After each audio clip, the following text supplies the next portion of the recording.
Up. There we are. Sweet. Sweet. Hello, everybody.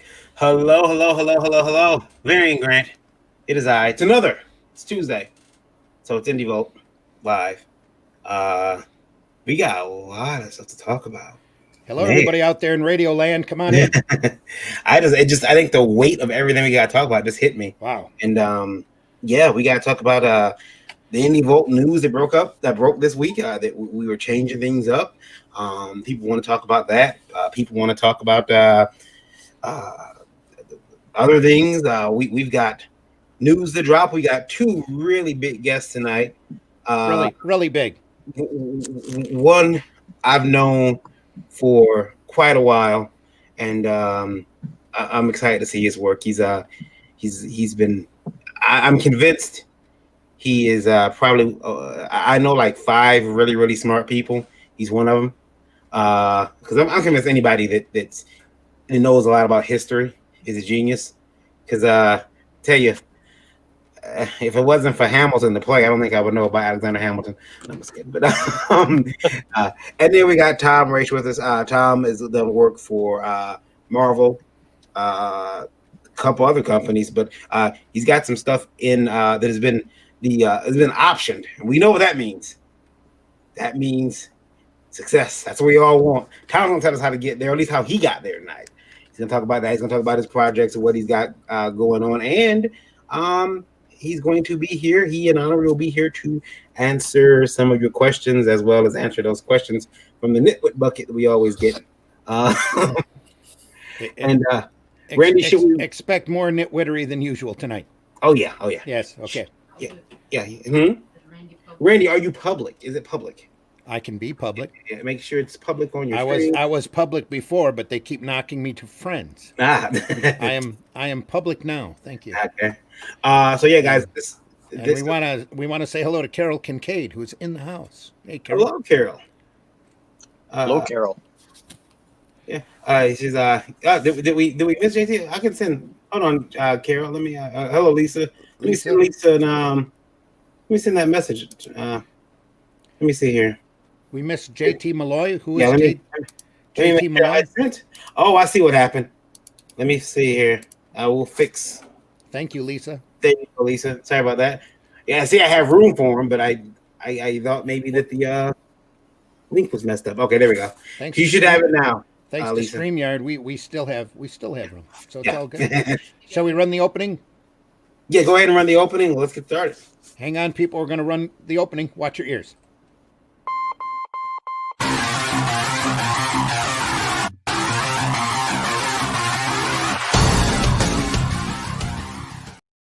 Everything's perfectly all right now. We're fine. We're all fine here now. Thank you.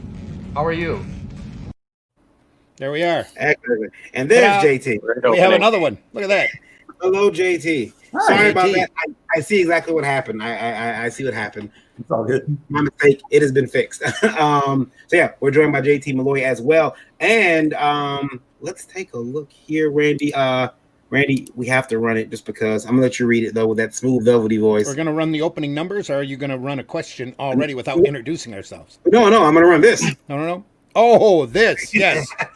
The views and opinions expressed in this program are not necessarily those of Indie Vote Media, LLC, and do not reflect the official policy or position of any guest or sponsors. Viewer discretion is advised. Be so much well easier done. to do that video, but yeah. I'm a flat earther. No, I'm. It's like bye, JT. Though. It's called covering our asses. The program is also rated TVMA DLSV, where the V stands for variant. So we have to watch out for him. So, first of all, welcome to the show. My name is Variant Grant. I am the founder, co-publisher of Last Call Comics. Been making comics for 12 years now, almost 13 actually, probably 13 years. And founder of Indie Vote Media LLC. Used to be the editor-in-chief of IndieVote.com. I am no longer.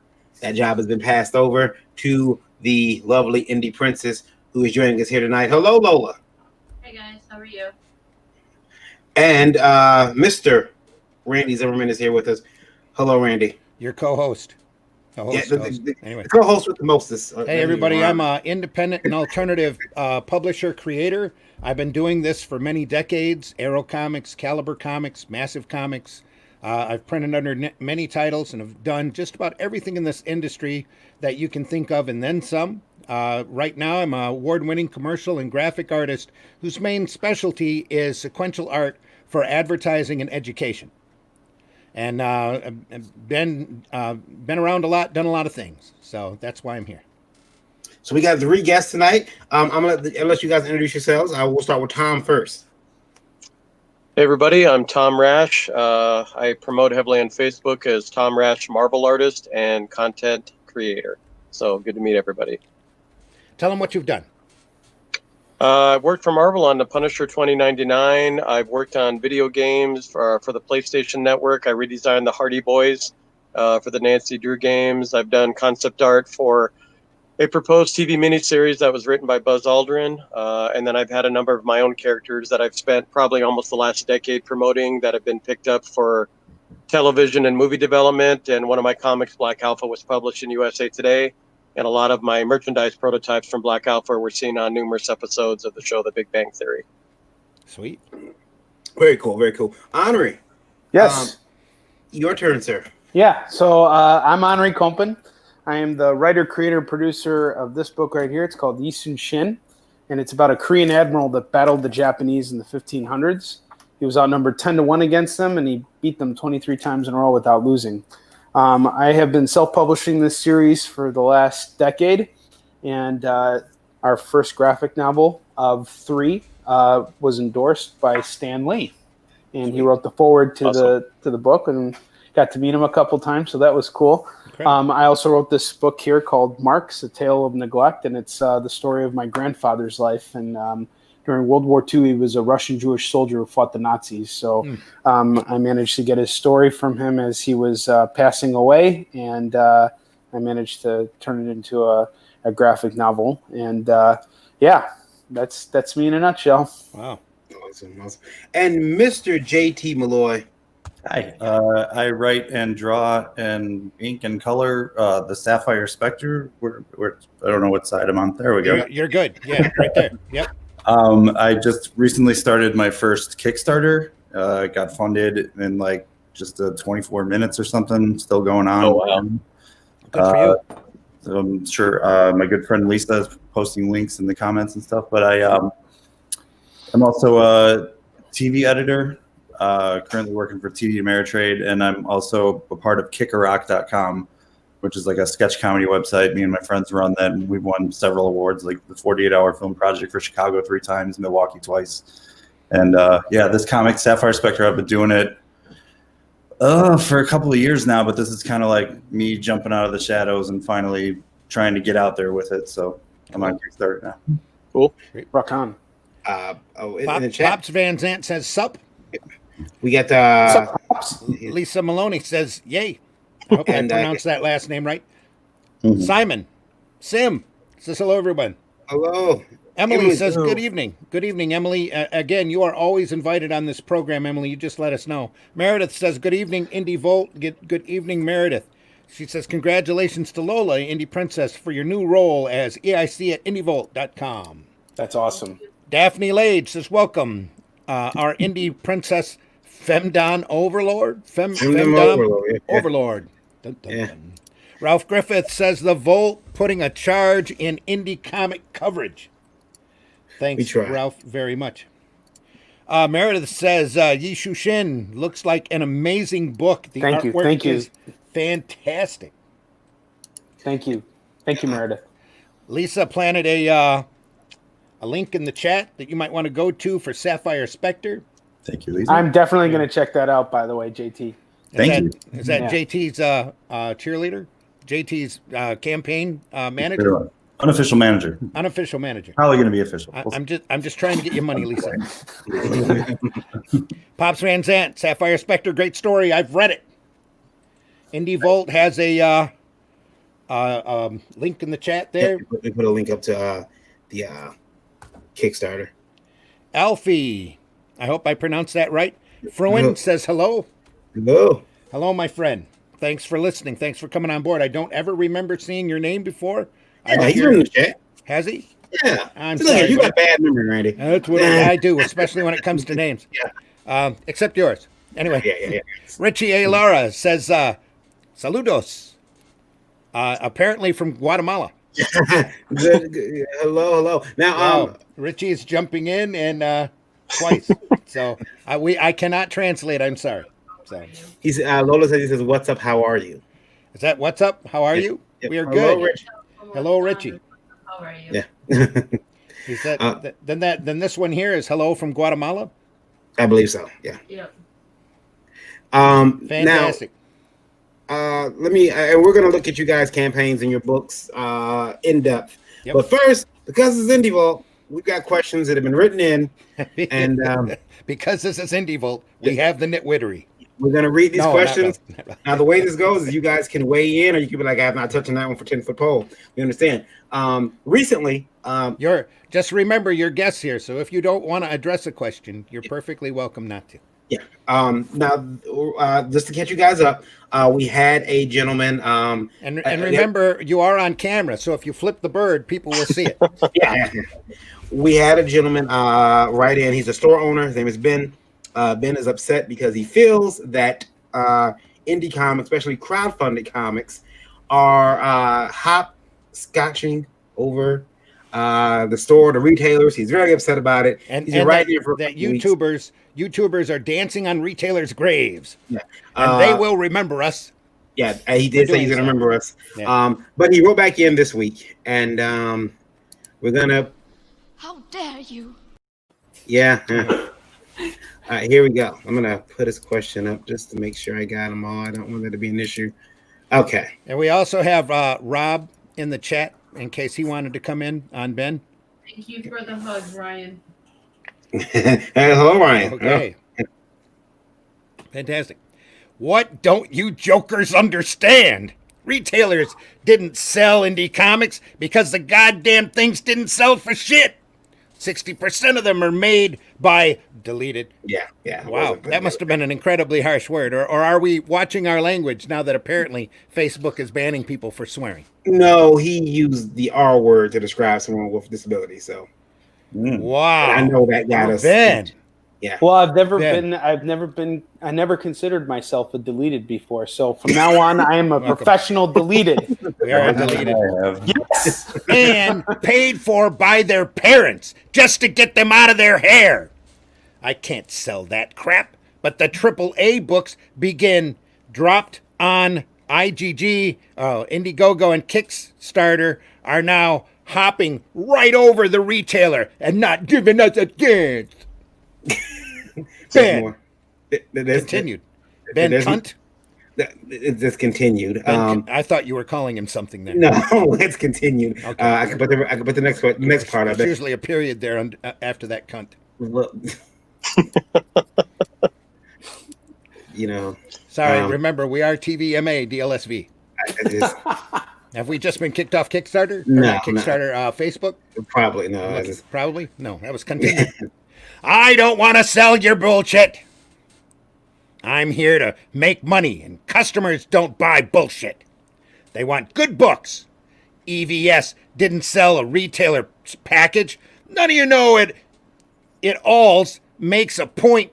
None of you know it alls. There's usually dashes there. None of you know it alls make a point of letting us know about retailer packages we can buy, and the idiot creators are pricing the books like they need crack or meth to survive. Fuck crowdfunded comics. End of discussion. Ben, does that mean you're not going to write back in, Ben? Thanks for listening. well. I thought that's what we do appreciate you. I thought that's what it would mean. That's what it would. But then, out of nowhere, right here he comes again. Take Cyberfrog, please. No, take Cyberfrog. BH. Blood Honey. Oh, Blood Honey, for example. Thank you for that translation. Why isn't it available to me as a retailer? Let's say $5 to $6 max. This way I can buy. That way he can turn around and sell it for $25. Actually, he can wrap it in plastic or go get it slabbed and sell it for $50 to $100. That's what Ben really wants. He wants to just screw the creator and make tons of money. Anyway, never mind. $5 to $6 max. This way I can buy a couple copies and sell to customers at $10 a pop or whatever the worth. I'd even be willing to take a 22-page, 3-issue non-chrome version for $2.50 a pop. Only $2.50? Gee, that's more than what Marvel's raping you for right now. Sorry, Tom. $2.50 a pop. If I can price them for $5 to $6 in the store. Was that offered? No, it fucking wasn't. Suck sack shits for brains. Ben. Randy, you have become my favorite person tonight. You're Thank you, Henry. Your We've just reading is started. just fantastic. Yes, we are just getting started.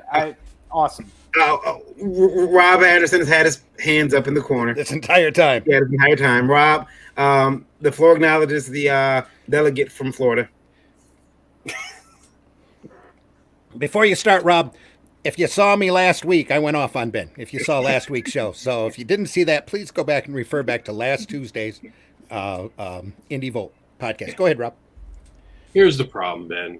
You're just not worth taking serious. You're really not. You're literally telling us that we're not worth your time, but blaming us. So you don't really want to talk to us creators. You want to pick and choose who you think is going to be selling good. And the minute you start gatekeeping like that, we have no time for you. You go back to your store and see how all your gates that you put up are doing. Because you're writing pretty angry, and I'm guessing that your mortgage is coming due and you're behind on your bills. So instead of worrying about what we're doing and what we creators that you don't all think our parents are paying for our books, and granted, there's Karen Dixon that probably is the same way, that did have their parents pay for their book. But most of us actually work really hard and put out quality products that you just put your nose up to.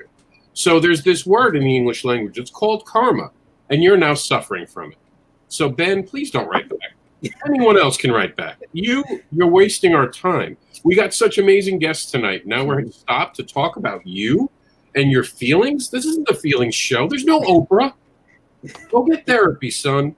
Okay, Stan, stop writing in, Stan. I do think that I wanted to say real quick. We got. I just want to say after that comment. Don't mess with the bull, young man. You'll get the horns. I think that Ben, I get that you're angry. I get that you're upset. I don't know what's going on in your life. I don't know if you're getting ready to lose your house, your store. I do know this though: your anger is misplaced. It is very misplaced, and you need to. We've been giving you advice. We've been giving you advice on this story. We said, hey, reach out to these creators. There's no way if you would have reached out to Henry 2 weeks ago when you started writing into us and said, hey, I want to sell your book in my store. You got a retailer's package. I'm sure he'll work out something to give you some books. He might have even cut it to you at 50% off if you'd asked nice. Yeah, but only if you referred to me as a deleted. Otherwise, fuck it. There's no deals. You have to refer to me as a deleted. Yeah. I will go by no other title. Why not just instead of getting mad, reach out to these people and say, hey, I'm a retailer. I want to carry your books. Let me, you could do that. You're not doing it. I don't get it. Ralph says, Ben, are you actually pushing those better indies at your store? Daphne says, it's considered bad form to wish ill, and it's considered bad form to wish ill will on someone. But boy, does Ben make it hard not to. And she's Ben sounds like a quality retailer. Can't imagine why his store is failing. Gary wants to know what store does Ben run. He hasn't told me in the emails yet, but I'm going to find out. And Ralph says, if your store wants to expand your base, you have to help out too. How? By pushing those that you feel are quality. Take the time to contact those creators you feel would do well. Ben, reach out to creators. Anybody on this, JT Malloy, I'm pretty sure Tom will be willing to help any retailer that needs help. Especially the deleted ones. Yeah, especially throw that out there. Sorry. Yeah. All you deleted, all of you. Now, Varian, I got to ask you a question. And Randy, too, the way he read it. Does this not sound like the guy at the end of the bar texting? Like, we could replace comics with, like, women. And he said the same thing at the end of the bar. He's blaming everyone else for the problems. It's the women. They just don't like me like they're supposed to. That's how Ben sounds. He comes across like a narcissistic, out of touch old man at the end of the bar who's got like his belly popping out of his pants and showing the plumber crack and wondering why no one thinks he's the pretty cheerleader that he dresses up as at home. Look, Ben, I'm not trying to judge you, but you're clearly got some problems, and I think counseling is what you need, not more emails. Stop sending them. Really. I'm gonna get a sign that has hashtag get an education on it. No signs. I've been told no signs. Oh, really? Are we banning signs now? I guess that's a EIC decision. Yeah, I actually wanted to get a you own a t-shirt. business and you're dropping R bombs. Like that's a little. Ooh. Well, he owns a business and he's blaming crowdfunding books and podcasters for the precarious position that his store is in after Diamond just shut him down for how many months, and all of these other publishers decided to scream pencils down. You know? And it's all our fault for him being in the position he's in. Plus the for instance that he gave there on Blood Honey, he really needs to understand how this business works and how the situation was when Ethan started that crowdfunding campaign. He didn't think he was going to clear 8,000. Well, here's the thing. You know? Here's the thing. You see what Ben wants. Ben wants us to sell us those books at bottom prices so he can make some money. Ben, you didn't like us when we asked. I feel like that nerd with glasses in high school. I wanted you to take me to the dance. You wouldn't take me to the dance. Well, he doesn't want to sell our books. I took my glasses off. You realized I was hot, and now you want me, and I won't give you any of my sweetness. So he wants to sell. He wants to sell Blood Honey at a price point for him that's half the price of what modern Marvel and DC comics are. Yeah, he just said it right there. That seems to be going around. A lot of people telling creators we got to start selling things cheaper so they can make more money off of us. Yeah, because suddenly they see we can make some money. Suddenly we're showing with crowdfunding we know what we're doing. All these creators on this panel today, every one of them has done something to make a name of themselves by working their asses off. And now suddenly we're supposed to be given discounts because you want to play catch up with your new platforms or your stores. And that's true. Catch up. I might add that we didn't have anything to do with you being behind on. Yeah, and we had to jump over it. None of this is our fault, Ben. None of it. And I want to say it's this all on you and the fact that you and your retailer buddies never ran up Diamond, DC, and Marvel's ass and insisted on sellable product. Well, I do want to say this at an affordable price. Sorry, Tom. Last week, I keep forgetting. Tom, you're not going to take it personal if we attack Marvel, are you? Not at all. I just don't want to offend you and suddenly have you disappear. Does Tom have no disclaimer? Yeah, there is a disclaimer. Yeah. Last week, El Nolan sent in a question, and it is related to Ben's questions from last week, and so I felt it was appropriate because it actually makes sense. We have emailers bitching out other emailers. Cool story, Ben. Stay there. Say there. In what chapter do you actually shut the fuck up? So Al, no. Now we have emailers. Thanks, Al. We love you too. Yeah, going back and forth. But I know that JT, you have to get out of here pretty soon. So let's talk about 20 minutes. Yeah, but sure. I want to talk about your book because you got. We can keep you here all day, buddy. Well, I want to talk about his book real quick. Answering these kind of questions. Yeah, go ahead. Oh, we could, but let's get his book up here so we can pull it up. Anything you want me to help you with? No, I got it. It's all right. In the meantime, let's go back up on these comments because they're pouring in. Look at that. Hugs, Princess. Ryan John Diegas. Ralph says the international listeners chiming in. Absolutely, Ralph. Yeah. Ryan says, just saw the comic you guys posted from the guys, and I love it. Not sure which comic, but that's cool. Thank you. Ryan, anytime, love watching. Wow. Yeah, we get the crazies in here, but Princess, what's the topic? Ha. I see you guys. Obviously, he's trying to intimidate us somehow. Ralph says, Ben, you are actually pushing those better indies at your store. No, he's not. He's crying. He's opening his box every Wednesday and upset because he doesn't have enough safe space in his life. So let's look at the Sapphire Spectre. Now, first of all, JT, I seen 4 days ago.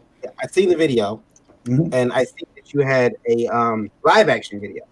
I did. My friend Laura Kowalski plays the character, and she also played her 2 years ago in like a little indie short movie I did. It's kind of like just for fun, just as a proof of concept too, and did all the effects and shot that. Yeah. And stuff. I love it. I was jealous. I instantly put you on my hoof list. No Christmas card for you. I was jealous. It was written really nice. You got 4 days left. 4 days left to go on this campaign. 4 days. $11,132 is where you at. You asked for $2,000. You've blown that out the water. 4 days left to go. Let's take a look at the campaign. Can I play these videos? Is that okay? Sure. Yeah. All right. No music that's going to get us into trouble? Nope. It's my cousin's band. My cousin's punk band. There you go. Let's see. Warrior Stud. Hi. Quick introduction. My name is Sylvia Sloan, but some may know me by another name. Gotcha. That's right. Sapphire Spectre. Now, if you don't know who I am, I guess it's time for the old elevator pitch. When I was just a bit younger, I was murdered by a demon. Fate gave me a second chance, and I gained the ability to die whenever I want, become my own ghost, fight evil spirits, and return to my body in time to catch my best friend's band play. So those are the basics, but the main story in this first issue is an intriguing one. It takes place in a real haunted hotel in my hometown of Chicago. The special edition has 2 extra tales as well. It is action-packed, scary, and a little funny. My stories are always full of equal parts darkness and color. I mean, why have scares without some laughs? So I'm really, really hoping to make Kickstarter the new home for Sapphire Spectre, and I hope you all come along for the ride. The good news is JT's already done drawing and writing not just this issue, but several others ahead of time. And the better news is all the crazy rewards. We've got a ton of truly dazzling variant covers done by some amazing and noteworthy indie comic creators and all kinds of other cool swag and surprises. And best of all, it's all shipped in Gemini mailers. I really hope you guys like the Sapphire Spectre and that you'll join us on this new venture. I promise it's going to be a blast. Now, my adventures are going to take some crazy twists and turns down the line, but aside from all the rewards, that's all I want. It's my story told to you. So support us and rock on. JT, do kids still do rock on? No, I don't think so.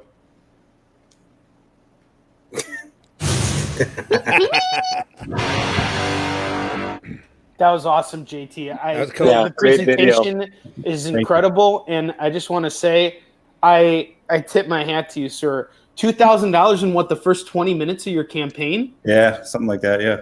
Eat your heart out, Ben. That's what us deleteds can do. And $11,000. Well, I can tell you this, my friend. I'm going to back your campaign as soon as we're off of this. Absolutely. And you're from Chicago too. I'm from Chicago as well. Oh, no kidding. Yeah, South side, Oak Lawn, technically. Right on. I'm North Side, so I'm where all the Cubs fans dwell. Sox fan, but right on, man. I nothing but respect, nothing but love for the Sox.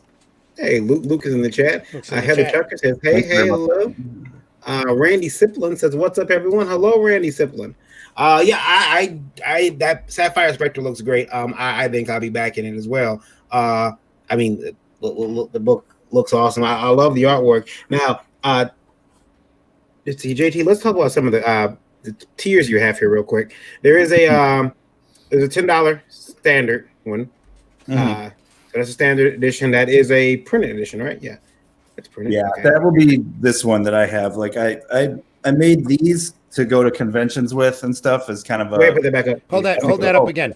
Almost like a demo or something, of the first issue about 2 years ago. So I was, selling them at conventions and stuff like that.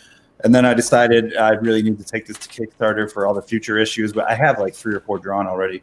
And I decided if I'm going to bring it to Kickstarter, then maybe like the 5 or 6 people that bought it at conventions maybe deserve something a little more. So I added aside from the crazy variant cool covers and all that stuff, I added like 2 extra backup stories to it so that there's a little more incentive to.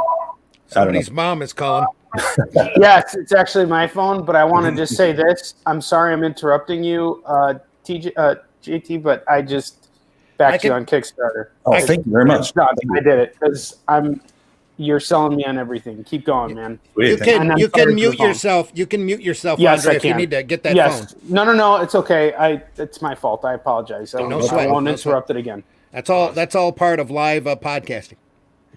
And we've got you've got a couple different covers here. That's the hardest choice for me, trying to figure out which cover. I did that one. Hannah Blue did that one. I need to give a shout out to the indie artist. That's Hannah Blue. She's been doing a lot of.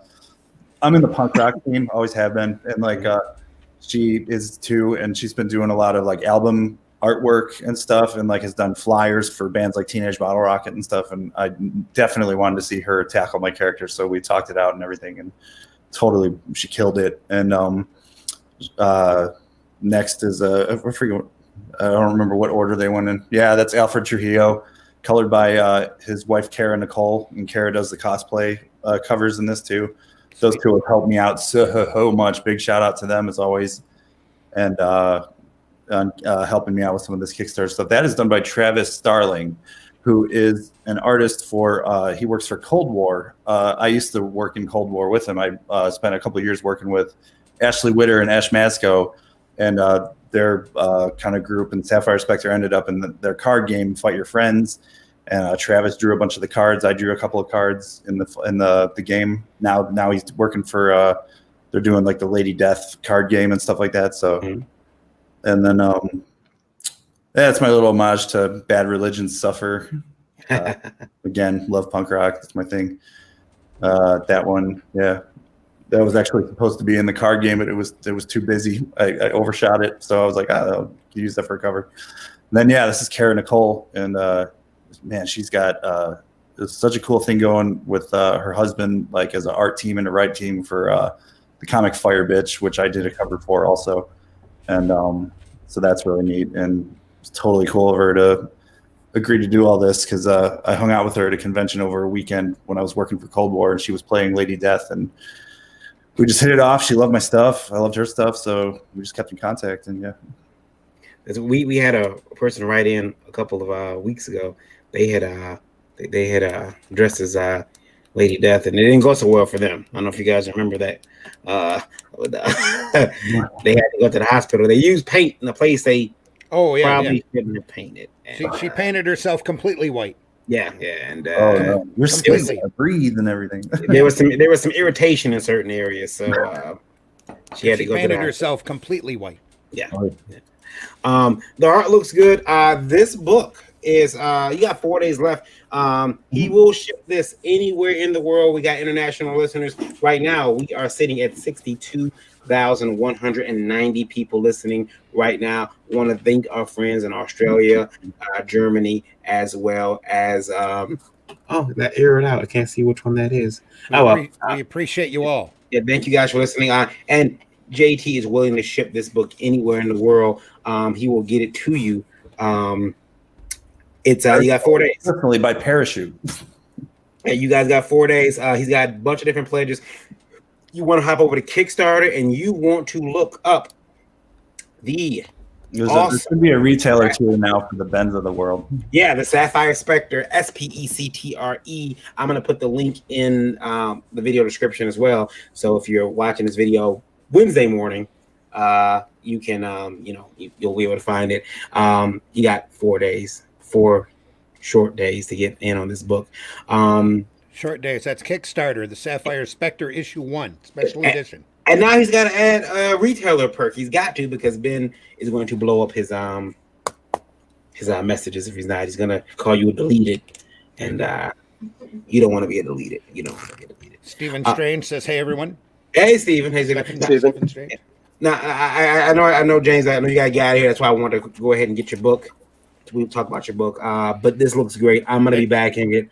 It looks awesome, JT. It looks real professional. Yeah, great book. Now, JT, I want to talk to you more about this book. We got to get you back on. Absolutely. Oh yeah, I got probably like 5 more minutes or something. Yeah. We want to get you back on at some point, because we want to sit down with you and really start picking apart, the character and talking about the book. Lisa says retailer tiers have been added. Have they? Let's hit reload. Let's see what's there. Is it called the bin? When I do my campaign, I want a manager like Lisa. Yeah. Is it? Absolutely, without a doubt. You should call it the Ben 10 pet tier, and you'll get 10 books. The Ben Den. That would be it. That would be great. The Ben 10 tier. Yeah. 10 books for let me see. I'm trying to find it. Guest artist pack, which is $50. Yeah, that's a steal. That's a lot of cool art in there. We offer it to retailers, but only if they're petulant narcissists. Yeah. Could call it. We know a few. There it is. There it is. $140 retailer package, cover 1B, 10 copies. See, Lisa's awesome. It is awesome. The Ben 10 pack. There it is. They could call it the retailer IV package. Yeah. For Indie Volt. Yeah. See, just run a line to Sapphire Spectre. Yeah. See, I would have called it retail tissues. All that crying they're doing. We love you, retailers. We love you. Special Ben's tier. Ben's tiers tier. Yeah. 10. You get 10 of the Sapphire Spectre #1 special JT Malloy. You know, 10. Who knows? And guess what? There's a chance that I don't know. I don't know, Ben. Not Ben. Well, Ben, actually, you should get in on this, Ben. But JT, if you talk to JT, he might even, maybe, be willing to sign those for you. I don't know. You tell me. I mean, he might sign them for you, send them to your store. Now, when you got signed issues, you can sell them for $30 because we know what you're doing, JT, tell us where we can find you online because people might want to reach out to you afterwards. I'm on Facebook, just JT Malloy, or I'm on Instagram as James T. Malloy. And that's Malloy with the O, if you can probably see on the screen. But, a lot of times people go with the Malloy thing. I will continue calling you JT because if I call you James T, Malloy is not coming out. Kirk is coming out. And exactly. I've been wanting to change my middle name to Tiberius for years. Awesome. A friend of mine is named the son Tiberius. It's awesome. So, yeah. And his wife let him get away with it. I'm like, dude, I that's awesome. I didn't think she let him get away with it, but she did. Show them the Amazing Spider-Man 300, says Lisa. Oh, yeah. No, that's down there. It's way down in the reward section, I guess, whatchamacallit, expansion. It's like way at the bottom. Look at that. For 8,000. Is that Chrome? Or is that just no, it's just regular, but it's actually kind of a fun little story. I was like, I'm not as big a collector as I used to be with like the mainstream stuff, but like I am obsessed with Spider-Man. I have like a big Amazing Spider-Man collection. The one hole in my collection for a long stretch was 300. I was out the other day, or last week, 2 weeks ago, to draw that as part of the expansion, because I was like, I had some more stuff. I didn't know this was going to do so well. So like, I was sitting there and I was like, I need to draw a 300 homage. So I actually, on my comic buying that day, found 300 for like a decent price. So I actually like was sitting there with the Amazing Spider-Man 300 drawing off of it, like next to me, using it as reference, like literally right next to me. It was pretty fun. That's cool. I picked up a copy of Hulk 181, and I told the guy, I said, "Hey, how much is this?" He said, 2. And I don't know why I thought he was saying 200 because I went in my pocket like, "Fool, I'll buy this right now." Then I realized he meant 2,000. Oh, damn. I thought about asking my wife if I could use the card, and I was like, "Nah, she'll never let me get it." Thank you for being on here with us, JT. We really do appreciate it. We want to get you back on. I'm gonna let you get out of here because I know that you got stuff to do. Thanks for coming on. And anybody else, just hit me up on Facebook and just send me a link to what you're doing. I'd love to reciprocate. I'm totally all about supporting Kickstarter stuff. And I already sent you a friend request. Sweet, buddy. Thank you. Same here. So just be sure to accept it or delete it. hey. JT, just to be clear, you're not blaming any other creator or comic book, blaming any of us or anything. I just want to ask, make sure. I blame everyone but myself for everything. Thanks for being on, JT. All right. Thank you very much, Thank you JT, very much. for being here. Good to meet you, JT. Yeah, good to meet you guys. Catch you later. Best of luck on this. Thank you. It looks really good. It does. Thanks. And that was the book by J.T. Malloy, The Sapphire Spectre. Sapphire I Spectre. can't get over how well he's done for a first issue with the new series, raising $11,000. Anybody who's done a Kickstarter knows how hard it is to just get to that point. I mean, these things are extremely hard to run, and you got a new series, you got a new everything, and you got to find a way to hook people. And he funded in like 20 minutes. I mean, this guy, he's obviously he's working his ass off, and I'm humbled by his success. I think he's great. He also it's amazing. He also built a base. The character's been around a little bit. Everybody knows there's 4 or 5 issues that are already done. This book's done, ready to go. So it's a sure thing. You can just go in and contribute to the Kickstarter, knowing that you're going to get a book in a timely fashion. And it looks really professional. It's a very polished work. So how can you argue with that? You can't. You just can't. Yeah. Looks pretty good, guys. Kickstarter, The Sapphire Spectre, issue number 1. Check that out. We still have questions, but just for Ben, I want to show Ben what he could do, because he says we don't support stores. We do. Quick break here. We do support stores, though. Very quick break. Right after this, we'll be back. Come on to the Geekadrome. It's the place where all geeks will feel at home. Yeah, RPGs, card games, nerd culture, comic books, geek lights, and dope posters. And if you're up late at night, then watch out, you might get the bite of a zombie, right? Roll dice for the best D&T merchandise. It's the place to find something you searched all your life. Say, get into the Geekadrome. 534 Brookline Boulevard, come on. Say, get into the Geekadrome. It's the place where all geeks will feel at home. That was straight up the most legit, fucking awesome commercial for a comic book shop I have ever seen in my life. That was great. Now, is that the guy? That was awesome. Is that the guy we interviewed from Pittsburgh? Yes, it's Paul. Incredible. Paul, that's amazing, Paul. And Paul, if you saw, we had Paul on a previous program, right in the middle of the shutdown and the problems that he was having. And he was somebody that was out doing curbside service. He was selling blocks of books for a low price, just so people had something to read. Yeah. Because he cared that much about his customers. That's an awesome commercial, Paul. He didn't sell any deleted books either. That's how much he cared about Also, here we go. Also doing something not quite. Paul was actually delivering books. You could order like Uber Eats. You could order books, and he was bringing you comics, which they made illegal. Yeah. Now I have a serious question about that video. Mm-hmm. Did anyone else think of Teenage Mutant Ninja Turtles the entire time? Yes, that's exactly what I was thinking of. You say that like it's a bad thing. I'm like, it's a great thing. Yeah, it hits all the nostalgia that you needed to. Yes. I mean, if you think about what that commercial is actually doing, like when we're, since we don't do anything except make shitty comics, everybody overlooks the fact that we have to, we have to market everything too, and that in itself is an art. So when you get a commercial that hits on all those, like, the nostalgia and the coloring for the lettering that was used, it makes you want to come in and hang out at the shop, have a slice of pizza, or and play Dungeons and Dragons with your buddies. If you are in Pittsburgh, stop by there. Lola and I make sure that we stop by when we go to Pittsburgh for cons. We stop by our store, and Paul's a good friend. And also, if you're feeling a little down under, you can pick up one of these too. Geekadrome mask for your face when you're out. I got one of these from Paul. He sent me this. He sent me this according with some other things when I got sick. He sent me a Get Well packaging.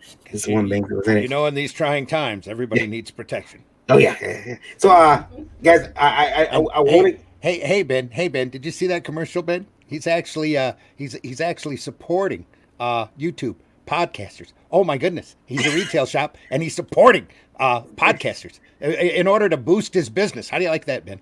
I think from now on, whenever we read a Ben comment, we don't even answer first. We just roll that and then answer his question. I agree. Yeah, we'll just roll. I think Geekadrome should sponsor Ben.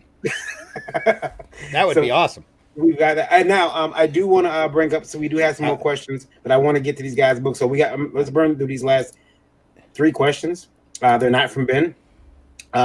We also have a ton of comments here. Look at that. We love everybody in the comment. The chat's just burning up tonight. Yeah. Since Rob is here, I was just thinking that great minds think alike. Yeah. Since Rob is here, we'll read this one. Trigger warning. Yeah, since Rob is here. Trigger warning. You know how he likes to trigger people. Don't make me get my sign. The independent comic industry is toxic as fuck. I got out 3 months ago and can't recall the last time I've been this happy. I do watch you guys, EVS and a few others, because I enjoy that. You take the piss out of a few bell ends. Not quite sure what that... The sound that makes the bell go. Oh, bell ends? Okay. Because I enjoy that you take the piss out of a few bell ends. Keep up the fuckery. Sounds like another program name. Anyway, P.S. Annis could get it. Jorge from the UK. That's George. That could be. That could also be Jorge. I'm pretty sure that's George. I ran that past Ines just to make sure. Jorge from the UK rhymes. Okay, I knew what was coming. All right, Jorge. Don't talk about an S. It's got to be. It's got to be Jorge from the UK. Listen, we already beat you UK people up. Don't make us come over there and take over the rest of England. All right, don't do it. You're going to be a reason, Jorge.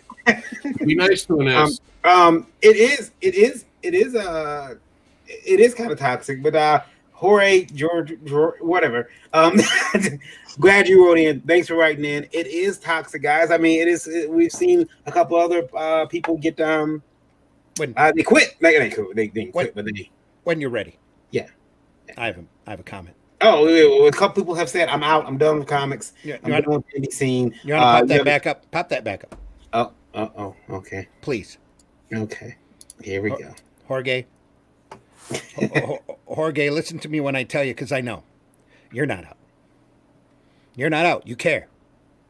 You care. You're mad because you don't like the independent market, but you ain't out. You're not out because you still listen to us. Thank you for listening, by the way. Thank you very much for listening, by the way. You listen to EVS because you still care. And that's cool. You need to care. And you need to get back in. You need to get back in. You need to get back in on your own terms. Now, when I got fed up with comics and got out back in 2003, because I couldn't deal with Diamond. I wanted to be an independent alternative publisher. Diamond kept giving me hoops and hoops to deal with, and we kept getting the runaround, and it got to be impossible. I got out. And you know what I did? I stopped for a decade. And I made my own paper. I did my own comic paper that I got advertiser supported that I gave away for free around in my county. 10,000 copies, Jorge, and I moved that paper because I found out that people love to read comics, especially if you can find it at a price point that's accessible to them. They love this business, and I know you love this business because you're still listening to us, and you're not out. Yeah, you just need to take a breath and figure out how you too can get in just like us and find a way back in. You find your way back into loving this industry and getting past the fuckery and the nitwittery and get your ass back in here and get into the fight once you get a little rest.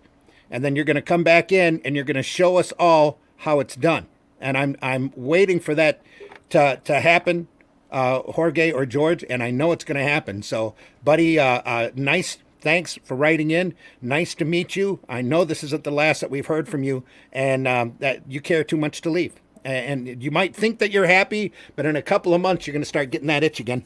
And you're going to want to come right back to comics, buddy, because it's like a drug, and it never goes away once you realize the power you have in this market. Randy, what you said was so powerful, and then I kind of realized at the end with what you just said about how this is a drug, it kind of started to feel like an AA meeting. But everything you said, I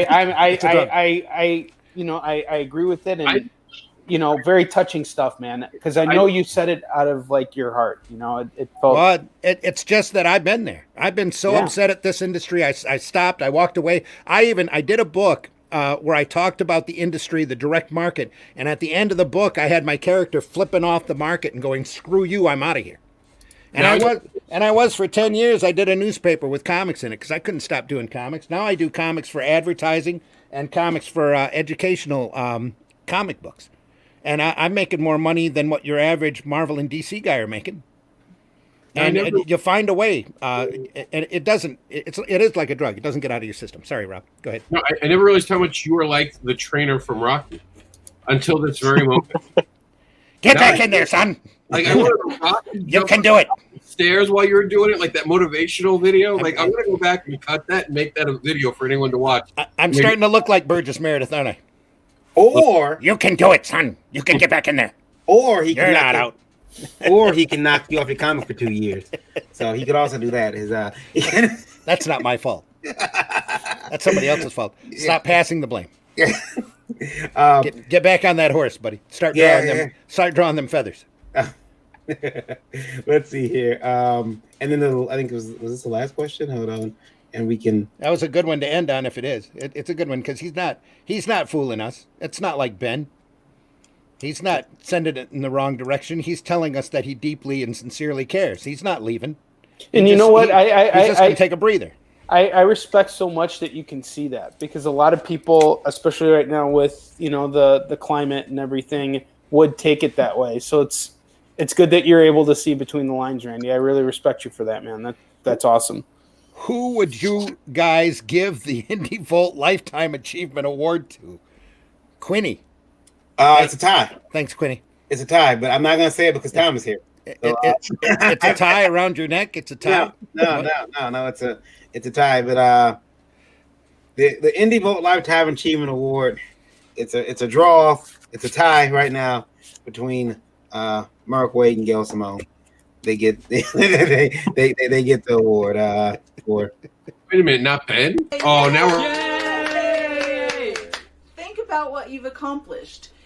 Yeah, it's they get the award. They're getting the awards. Randy, for being upset for not getting the award. You did that. Next week when Ben says, "Why didn't I get the award?" That's your fault, Barry. I'm not taking that one. It's still Ben's fault. Randy, who do you get an award to? The Indie Vault Lifetime Achievement Award. Yeah. Oh man, I don't know. That all depends on the boundaries of the I'm stalling because I'm trying to think. It all depends upon the boundaries that you want to give the award to. If you want to talk about alternative comics, I did the Independent Comics Hall of Fame inductee with Will Eisner because he's the big man. You can't argue with his contribution to the industry and let alone to alternative and independent comics. One of my biggest inspirations. What was he like? What was he like? Yeah. He was I only met him like 2 or 3 times, but I'll tell you this, he knew who I was, which was mind-boggling, to tell you that, because I wasn't nothing, Didn't he sign that book of yours like to you, right? Oh yeah. Randy? Yeah, he did. I've got a copy of Comics and Sequential Art written, signed to me. First print from Eclipse. Yeah. But back when I was doing Arrow Comics, I had a buddy of mine run a program. He was at Motor City Con one year. Ran a program over to him, and he found out that it was for me. And he wrote to Randy for good luck on Arrow Comics. And, he didn't know who I was. And then I saw him the last, 2003, I think it was, like a year or so before he passed in San Diego. And we passed in the hall. I said, "Hello, Mr. Eisner." He goes, Randy, how you doing, buddy? How's Arrow Comics going?" And I'm like, holy, what do you do? You sit there and one of your idols is asking you a straight up question like you're their best friend. You just sit there and you go, great, Will, great, thanks. What can you do? This was the last question. That was my exposure of him. I never really got to know him as a person. I would have loved to have gone to dinner with him, just because I know he had a lot of stories. Marty Marr, thank you for writing. Marty Marr. Can we talk about how in the box a lot of these vanity press comics are nowadays? Zombies, superheroes who can't maintain an erection. Wolverine, but he's gay. Iceman, but he's straight. Where the hell is the originality? Marty Marr. Marty Marr, you raise a good point. Where are you? Because obviously you're seeing it and you need to be in here showing it. Yeah. When did Marvel become a vanity press? Oh, dude, have you seen their numbers lately? Hey! Right there. Sorry. Well, I think that he's got a point. There needs to be a little more originality. There's a lot of zombie books. There's a lot of I'm guilty of it. I got a vampire book, so. But Dorian, he just needs to look into indie comics. Him and Ben have to understand there's more than just what they see when they go to the previews magazines. There's actually this whole industry that they're ignoring. It's called Kickstarter. It's called Indiegogo, and every day some new project comes up that's mind-blowing, different, and beautiful. And they need to check it out. And we got our Tom's in here, has his own indie creations now, right, Tom? Yeah, I mean, I'm a huge proponent of the indie movement. I have been now for about a decade, and that's really where my passion and heart lies. So, yeah. Daphne Lade says he was nice but intense in a kind way. I had Will Eisner for 2 semesters at SVA. Ooh, that's awesome. Yeah, that is freaking awesome. That's a class I would have loved to have done. Dreaded Dinosaur, sup people? Hello, Dreaded Dinosaur. I am going to now. I want to bring up Tom's book. Tom, pronounce it for me. Is it Yule's Vision? That's not me. It's not. Who's is Yule's Vision? Just make it up. Just wing it. I think Chad Heinrich actually does that book. Yeah. Okay, someone sent that to me then. Okay.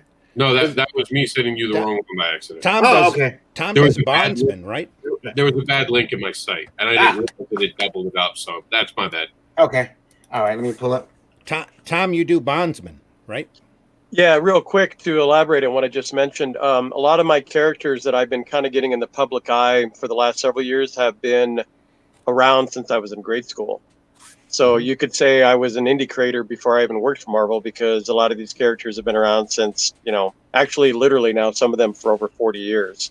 Cool. And I'm finally getting them in the public eye now. And, and I had visions as a kid of them being comics and toys and movies, etc. So that's what I'm pushing forth. But I still love the voice that the independent creator has. I think there's never been a more exciting time to produce indie material. And, I'm usually a big cheerleader. Like there's the group, I think it's the Independent Creator Connection on Facebook, and I'm always championing people on there.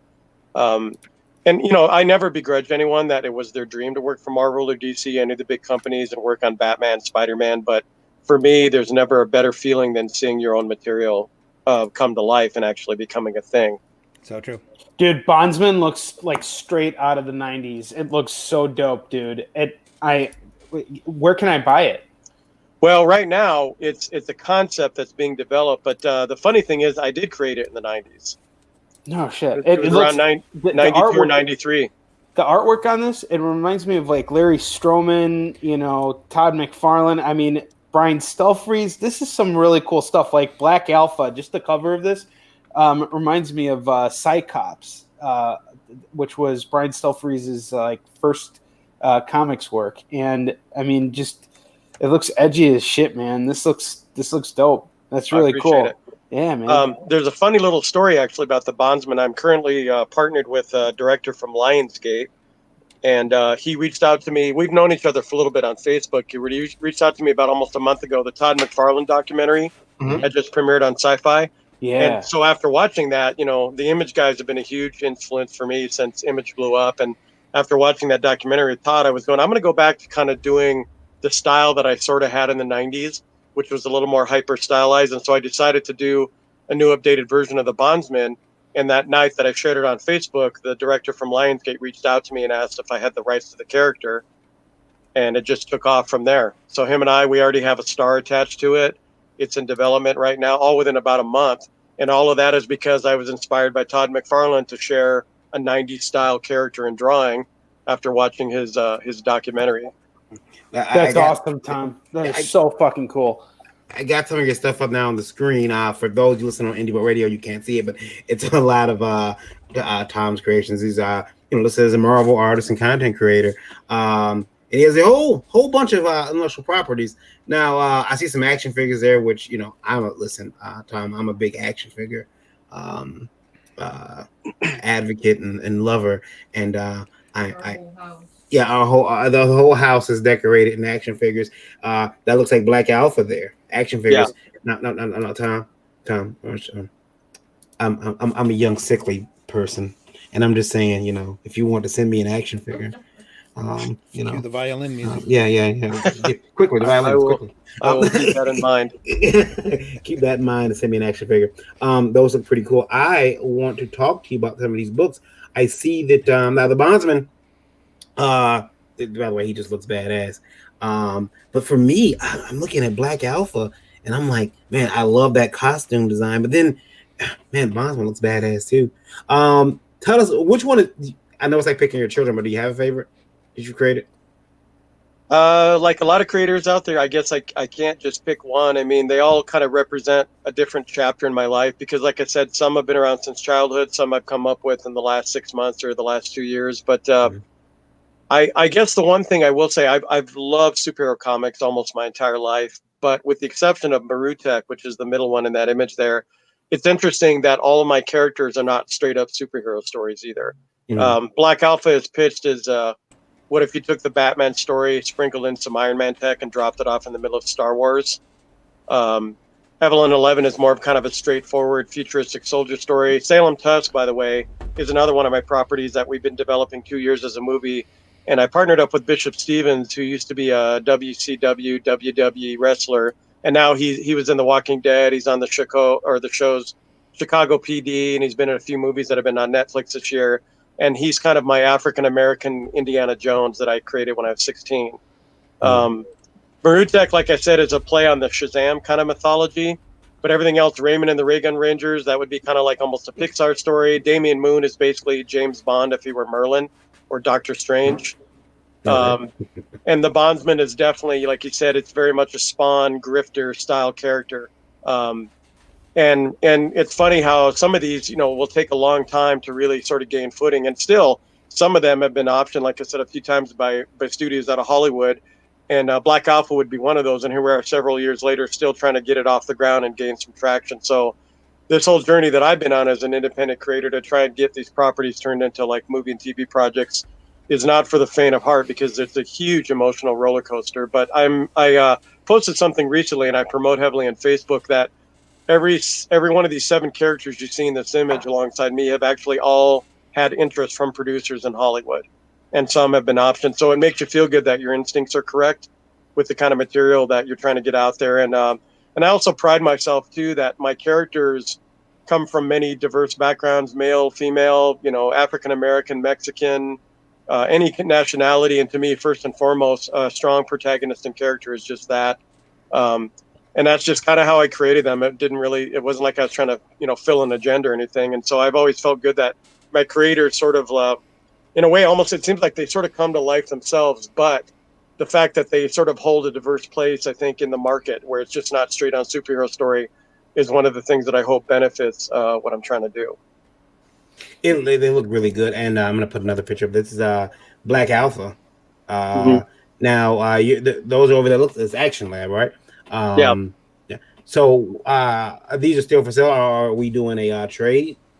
Well, no, the issue that I've run into, and it's funny because you guys were talking about Kickstarter. I've actually never done a Kickstarter, but I'm actually in the process talking with people to create one because I want to finish up. The first issue's been done for some time, and these are the covers for the 3 remaining issues, and I want to get those finished up. And there's a number of reasons kind of behind the scenes why I haven't done a Kickstarter, but I've been seeing so much of a movement in the indie scene in the last while that I figured that's the route I need to go to because for the most part, issue 1 was a one-man show. I did hire an artist friend who did some stuff for Marvel on Spider-Man to help me do the issue, but the rest of it's just been me. And it's people don't realize how much production, labor-intensive qualities there are to creating a comic, as I'm sure you guys know, but the general public doesn't. So I'm like, I definitely need some resources and help to get it off the ground. And so we're looking at doing that because people have been very patient about trying to get the book to read. And I'll be the first to admit, I've stumbled and bumped my knee a few times in this journey, and I've been distracted by the Hollywood stuff.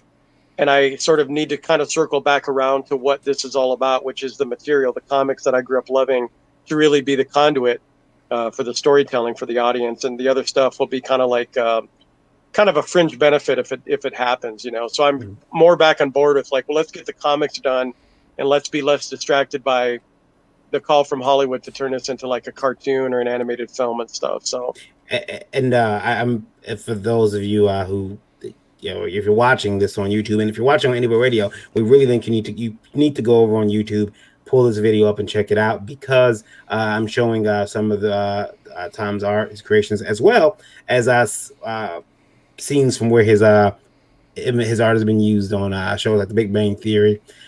Which is in the comic book store. There's even one of his figures. The figure is on one of the shelves. That's really cool. And you know what's cool, Tom, is that you mentioned and we've been talking about that a lot lately. We had someone writing last week, and I know Henri can attest to this because he's had a lot of success with his book. There are a lot of people who just got into comics because they wanted to make films and they couldn't. So they said, I want to make this comic because it's cheaper. Mm-hmm. And I think sometimes what happens, they bring this toxicity in with them. And they are this not just a lack of respect for the art form of comics, but also they don't care. They don't want to learn. So they come in and they're like, I don't understand why I have to do this or that, or why I have to show this person respect or that person respect. And it's really cool to see that you've had success. You've had success in Hollywood. I know Henri is right there as well. You guys are having actually. I'm going to be straight up honest with you. I am not where Tom is. I have not had my work on Big Bang Theory. Tom, I tip my hat to you. And your work looks incredible, man. And the fact that you've got all these deals in place, it's such an inspiration to me because I'll be honest, I don't have any deals with Hollywood or anything like that. I got some licensing deals and things like that. But knowing that you have something in the works that it's real, Lionsgate, a writer, or sorry, an actor and a director attached, that is progress. That tells me that it's not just you're opening the floodgates for all of us, because the more independent projects you see succeed, the more that the more money that's going to come in our direction. So I hope everything goes through with your projects. I will say thank you very much. I do appreciate it, but I will say, like you and JT, correct the other guy, you guys have actually been very inspirational, because I think, Henri, your book looks fantastic. His book looks great. And that just sort of is fueling what I just mentioned, where getting back to like getting these comic projects off the ground in the indie scene, I think is very pivotal. And I will say this, that like what Varian mentioned is true. There are people out there that I think people can smell that out when someone's like, well, I'm going to do a comic because I couldn't get a movie, and the passion isn't real. And I've always been very clear to maintain, for me, I'm never wanted to be viewed as one of those kind of individuals or those groups of people, because my earliest memories of being passionate about nerd culture in general was about 4 years old. First things I saw on television were the old Spider-Man cartoon with the jazzy theme, Star Trek, and the Adam West Batman. That was my introduction to nerd culture, and I was smitten, and I've never looked back. And then and we were stationed overseas when I saw those, and so when my dad was stationed here back stateside, I had my mom buy me a Batman comic, and I remember it was probably the Neil Adams era, the very early 70s. And I was really confused about how Batman had a 20-foot long looking cape, and the Batmobile looked different, and there was no Robin. But I was also instantly smitten with the art form, because I'd already started doodling. My mother's a wonderful artist, and I started copying her drawings at about 4. But I do know that, like, for me, my passion for nerd culture, has always been revolving around action figures and TV shows and movies and comics, all as kind of a single conduit for this nerd storytelling. And so me as a creator, I guess that's the path I've taken, because I know there have been times I've been criticized where they're like, you're trying to do the cart before the horse. You've got these toy prototypes. You're trying to sell concepts instead of like, where's the actual story? And I said, that's why I said I've stumbled along the way, and I've kind of really had to kind of embrace, like I said, what comics really represent. And that's kind of a moment of clarity for me, a big milestone, because it does put me back to that kid that I was too, to remember that, Hollywood is very fickle, and there's never a guarantee your project is going to get made, even if you have people come to you numerous times to say, I want to option this. Yeah. And I'm like, but there's one thing that can be created with a little work, and that's creating a comic book. And that's probably the most amazing thing about comics, is that, it's even though there's politics and everything, to me, I think it's a little more of a streamlined pipeline to sort of getting your stories, your narratives out there. And so, like I said, watching you guys tonight and talking about it just sort of gives me a bit of a zing, where I'm like, yeah, this is really the path to focus on. This is the priority. And these other things that build around it, like I said, that'll be cool if it happens. A lot of people, I think, want to be the next Robert Kirkman. And in some ways, you're like, why wouldn't you? But, you have to remember, that's like winning the lottery, too. Like, his success is not like something that you can blueprint out, even though at first I think I tried to follow that. Like, well, I'm going to do what people I've admired. I'm going to follow their model, and I should have some results. But, like I said, at the end of the day, the indie comic scene to me has never been at a better point too, because I, like a lot of people, as much as I love the Marvel films and everything, there's a lot of regurgitated stuff, and I think these juggernauts, these conglomerates, really want to convince the audience you don't want new material, and I am completely 100% opposed to that. You know, that I'm like, the analogy I brought up years ago was that if the pulp era characters had become huge and the companies produced them wanted to tell you there is no, you don't want to hear of a new character called Superman or Batman. You only want the stuff you're familiar with, and I'm like, you're really robbing the comic community from finding these gems, I guess, you know, in the independent world, because there's a lot of really unique and fun different takes on the material that I think, you know, need to be respected and you know, and admired, obviously. So I'm ringing the bell. Amen, brother. I totally agree. And Tom, you had mentioned before that you worked on Punisher 2099. Mm-hmm. Okay, I read that when I was like 10 years old. Like, it's crazy. You know, like let's not try to be making everybody feel old now. Well, that wasn't the intent. That certainly wasn't the intent. What I think is so great is you definitely have seniority in this business. You've seen far more than I have. You've got a lot of experience working for the big two. You are a Marvel artist doing your own thing, and I think that's a major thing that people who are unsure of independent comics should be aware of, is that all the professionals are doing it now. Even Scott Snyder and Tony Daniel, they're pushing out an independent comic through SourcePoint Press. Nocturnal. I think now Tom is more of an independent artist that has worked for Marvel.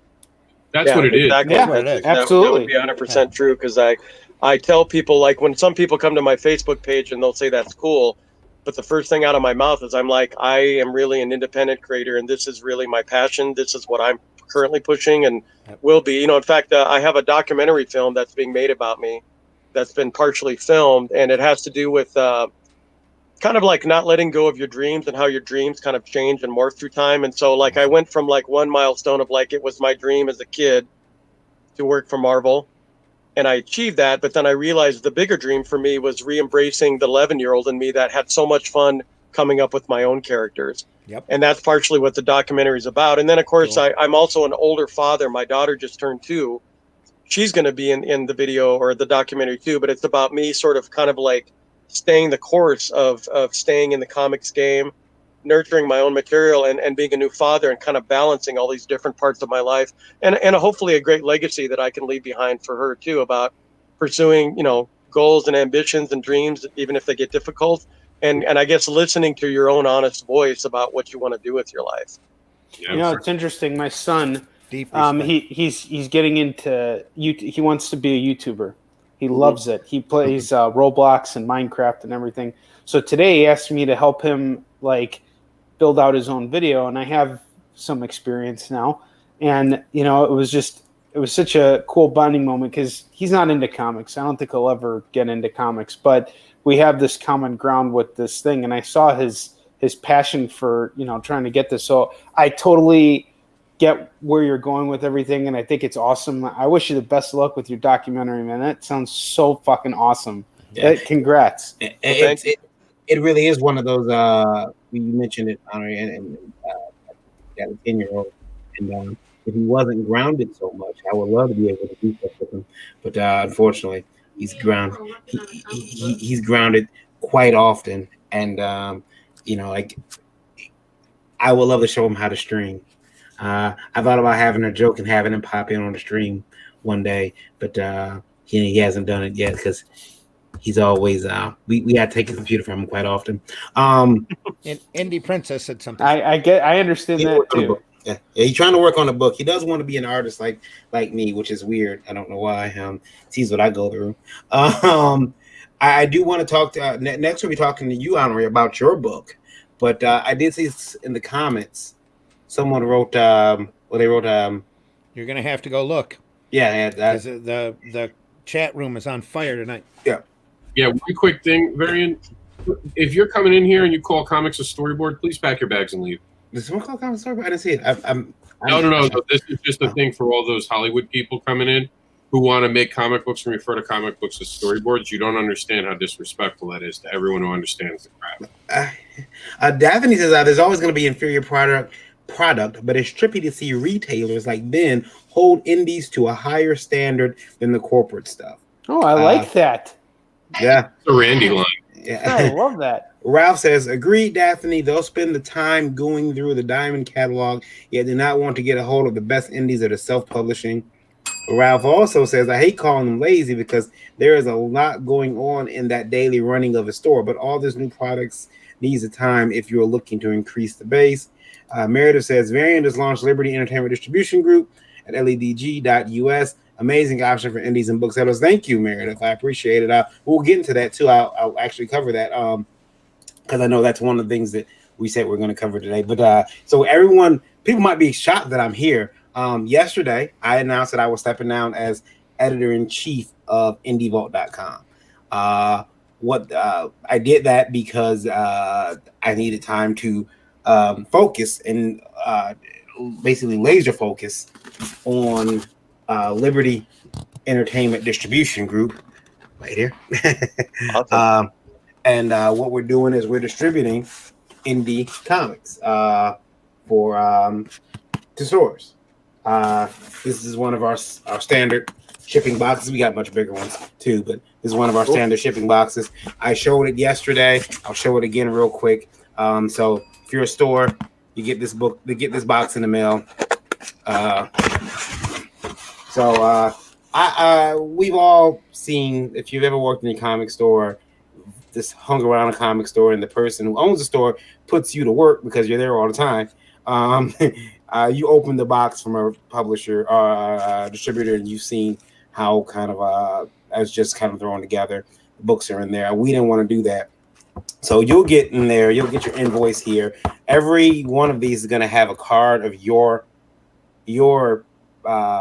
salesperson, your rep. So you'll have, every time you get a box, your rep's card will be in the box attached to your invoice so that you can have, if there's ever a problem, you can call. But you'll see they're bubble wrapped. They're bubble wrapped.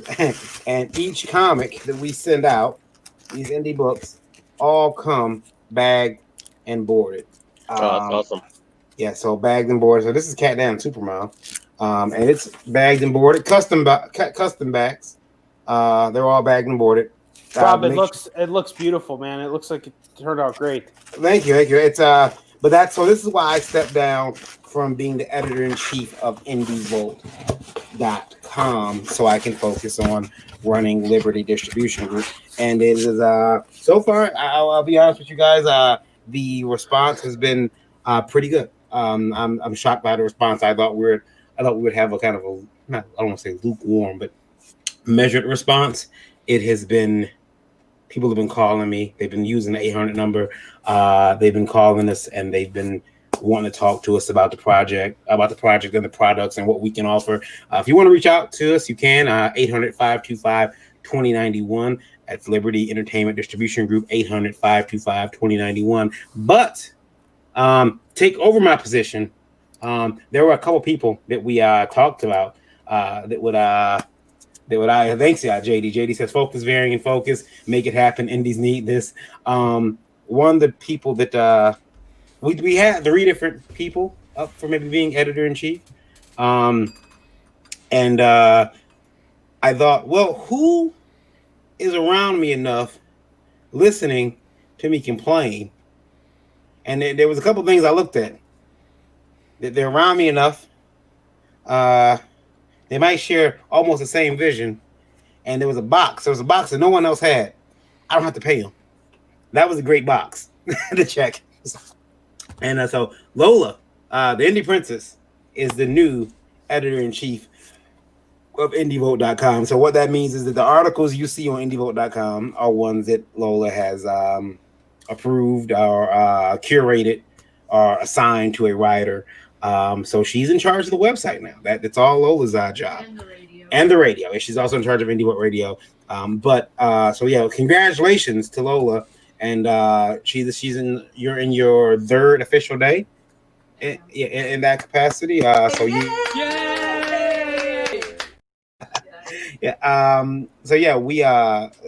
it's really cool to see her take charge. Lola, is there anything that's been stressful for you lately?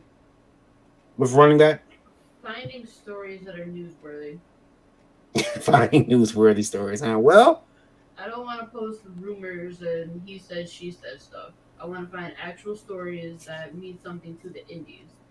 I don't want mainstream stuff. I want something that's going to affect the independents. well, when I was doing the job, it was hard because you have to make sure that you're not going too mainstream. And Rob knows a lot about that. That you have to make sure that you're not walking this mainstream, or you're not, constantly like, oh, well, Marvel's doing this. You have to figure out what's the indie angle here. So when the post office was talking about raising rates, I'm like, well, crap, we should cover that because that affects how we send our books out. And so let's talk about that. She released a statement today saying that she's going to focus on stuff like that. She also did something that I have not wanted to do, and I said I would not do. And now that she's in charge, she did it in the dead of night. I felt like Tom, Henri, I've had a horrible. I had to drink Maalox this morning because I woke up to discover that Lola, the indie princess, had decided that she was going to start a new division or a new an enhancement to IndieVolt.com. I want to bring it up here on screen because I want everyone to see what she did to me. Hold on. She has decided to launch the IndieVolt Watchdog tip line. So what that is that if you have a problem with comics, say your printer ran off with your money and won't ship your books, or say your artist is ran off with your wife, you can call the IndieVolt tip line and complain. And you can actually call us and we'll investigate and see if there's a story there. But yeah, well, that's one of Lola's first things, and it upsets me. Meredith says, "Congratulations, Lola. Time to give her a proper mic." She has a mic. The problem is, Meredith, I do have a mic. It's just muted. I have a good mic. Right across the room from each other. The thing that needs to happen is Barry needs to be muted. Yeah, that would help. I'm telling you, if I can get off the show, man. Oh my goodness. Joe D. McPhee says, "Hi, y'all. Hello, Joe." So Hi, now Joe. let's get into some history here. Let's get into Henri's book. Henri, again, I've known you for a couple years. Your passion for this industry has not changed. If you ever get an opportunity to sit back and watch Henri at a show, if you're a fellow creator, watch the man. He's got it selling down to it's not even selling. He's like making relationships with people as they come past the table. They come up to his table. He's not out there doing carnival barking. People are drawn to the table because he has a very nice display. They go up and Henri engages them, and they feel like that they know him after a while. I spent a day with him, and I have not forgotten him. So there's probably some creators I spent a weekend with and I forgot about him. But Henri's someone who stuck in the head of mine. So Henri, tell us about your book. Yeah, absolutely. Well, Varian, thank you very much for the introduction. And I remember you too. We had a really good time in Wizard World Chicago back in 2015. I remember that. Me, you, and Dominic. Yep. My book is Yisun Shin, and it's about a Korean admiral that battled the Japanese in the 1500s, as I said earlier. And here's some artwork from the book. So this Korean admiral, he was outnumbered 10-1 against the Japanese, and he beat them 23 times in a row and never lost a single battle. And it's done as a trilogy of books. So, there's going to be 3 hardcover bound books like this. These hardcover bound books are 176 pages. They collect the first 4 single issues of our series. Our single issues, basically it's a 12-issue series altogether. And every 4 issues, you got a story arc. So once you put them all together, you got a trilogy. And when we finish an arc, we put it in, hardcover bound form. And so far, we got 2 of the 3 books available. And Warrior and Defender basically takes place over the course of the first year of the war between Korea and Japan. And as I had mentioned, the Japanese were like the strongest military in East Asia at this point. It was the samurai, and they'd spent 100 years kicking the shit out of each other. And they decided that they wanted to take over the entire world, not just Korea. They were actually using Korea as a staging point just to get into China and then move into Russia and just take over everything. They were ruthless, and there was nobody who could defend the people of Korea because the Korean military was ill-prepared for the Japanese samurai. They underestimated them. They didn't think that they posed any threat. Well, not only did you have the samurai in Korea, they had guns. So they had weapons that were far more advanced. They weren't just using swords. They were using guns as well, and they were very well trained with these guns. And they basically destroyed the Korean military. And the only person who was ready for their invasion was Yi Sun-shin, and he had a very small fleet of Korean ships. And he knew that if he kept them out at sea, he'd be able to beat them because his ships had cannons on them. And the Japanese, their ships were designed to basically just transport troops. They weren't designed for naval warfare. So Yi Sun-shin, with a very small fleet of ships, was able to destroy the Japanese. And every single battle, he was outnumbered. It was ridiculous. And I think in his first battle, he had 15 ships, and the Japanese had 50. And at the end of that battle, he had killed 4,000 men and sank like pretty much the entire fleet. And every single time he went to battle, those were the circumstances. Those were the odds he was up against. And if he lost even once, the entire war would be over and Korea would be at the mercy of Japan. And, he's one of Korea's most revered heroes. And I committed my life to sharing his story with the world. And I'm very, very passionate about what I'm doing with it, and humbled to be in the independent comics world because, throughout this pandemic, I've really, really missed the convention scene because that's where I feel I shine the most. I miss it. And if there's a comic show or a convention that opens up, you can count on me to be there because I just want to get out there and interact with the fans. It's killing me to be away from it all, but it's also given me an opportunity to really get to know the people that are my contemporaries, and not just get to know them, but to read their work. And it takes a lot to be in this business, and I found a lot of commonalities in what we're all doing, and it's really just, to me, one of the things I've realized is just the second you get a book out, it doesn't matter if it's the greatest book in the world or if it's what you would consider a piece of crap. The fact that you get it out there means that your signature, your imprint on the world is there, and it doesn't matter if you sell 5 books or 5,000 books. The point is you got something going, and independent comics is a community for everybody. It's not just for people who can't get picked up by Marvel or DC and rejected by every other publisher. It's for people who are really serious about their craft and don't want to be limited by the restrictions that some of these bigger publishers have. Because if you come up with your own idea, it doesn't make sense for you to take it to Marvel and DC, because Marvel and DC are going to buy it from you and you're going to get bupkis. But if you do it yourself and you really put the attention in, you're willing to wear all those hats, just like the Geekadome guys did, and even like Tom and TJ, it takes a whole new level of creativity to really brand yourself and really put it out there. I mean, one of my biggest dreams, I got to be honest, was one day seeing, Sheldon holding a copy of Yi Sun-shin while in the comic book shop. I could never get there. So the fact that Tom was able to get his work up there is like, wow, that's amazing, because you would only think that they would focus on Marvel and DC stuff. And, even what TJ is doing, it's like we learn from each other. When we are only focused on what we're doing, it doesn't really give us a chance to step back and really look at what we can learn from each other and how we can learn and grow together.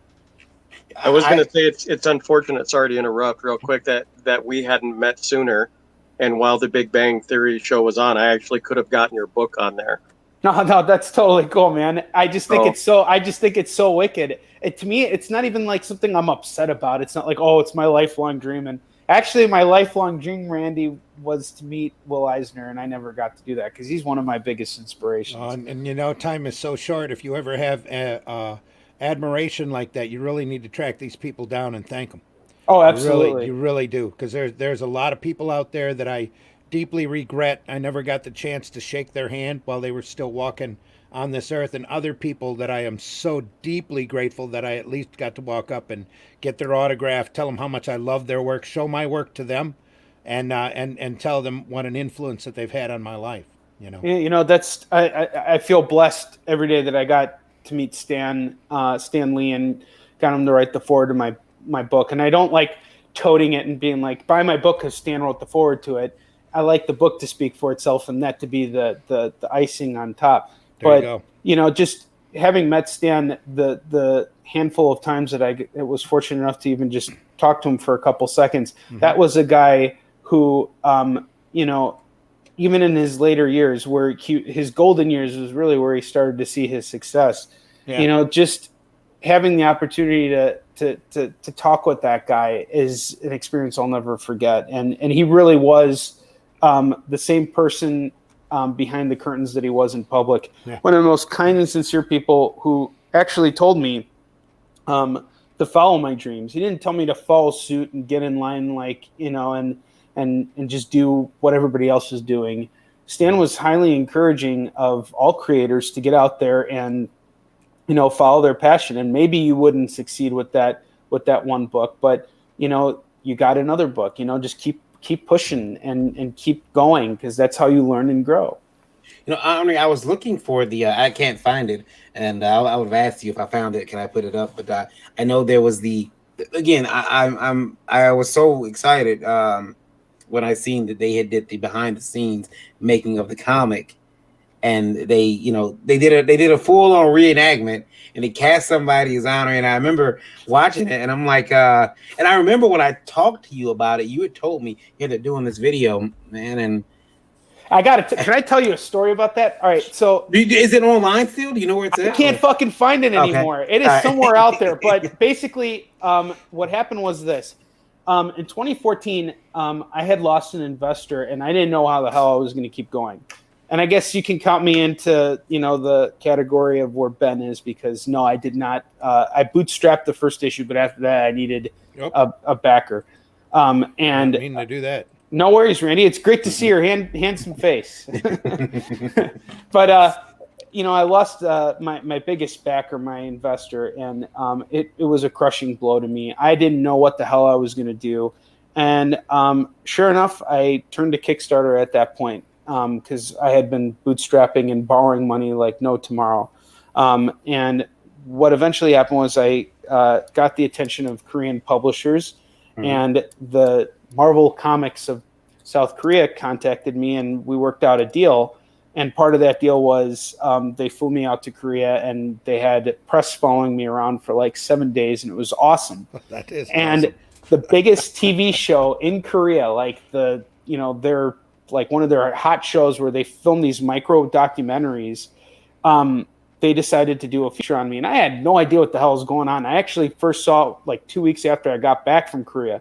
I'm sitting in my basement. I was playing Batman Arkham Knight and smoking a bowl. And all of a sudden I get this email, and I see this fucking tall, skinny guy with glasses and a drink. I'm like, shit, man, I don't even remember the last time I had a drink.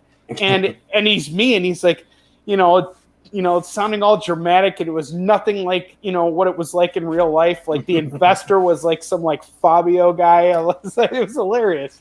And it was just amazing seeing all that stuff happen. But, you know, it truly was like one of those 15 minutes of glory thing, because, you know, everything it's hard to stay connected when you're in the U.S. and trying to hit Korea, you know. So what I decided to do at that point is just really focus on my audience here in the United States and really go to conventions, hit as hard as I can, really drive my sales up.